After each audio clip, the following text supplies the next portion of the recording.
Gikan sa usa ka super typhoon, mihinay na ngadto sa usa ka typhoon ang bagyong Goring. Wala na mga lugar sa nasod ang gipailom sa Tropical Cyclone Wind Signal number 3 ug 2.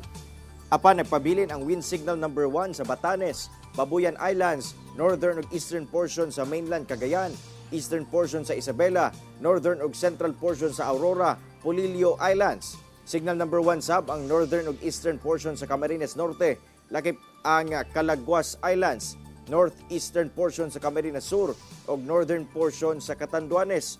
Namatikdan ang mata sa bagyo 210 km sa sidlakan sa Kasiguran, Aurora nga adunay hangin moabot sa 175 km per hour.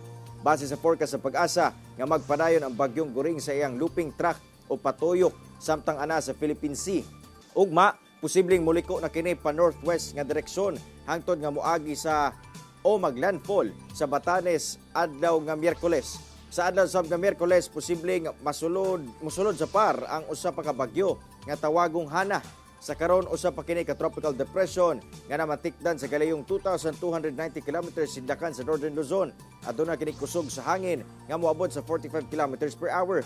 Wala pa epekto sa nasod ang tropical depression. Samtang ang bagyong Goring ang ginabiran niini ang hanging habagat nga magpaulan sa nasod.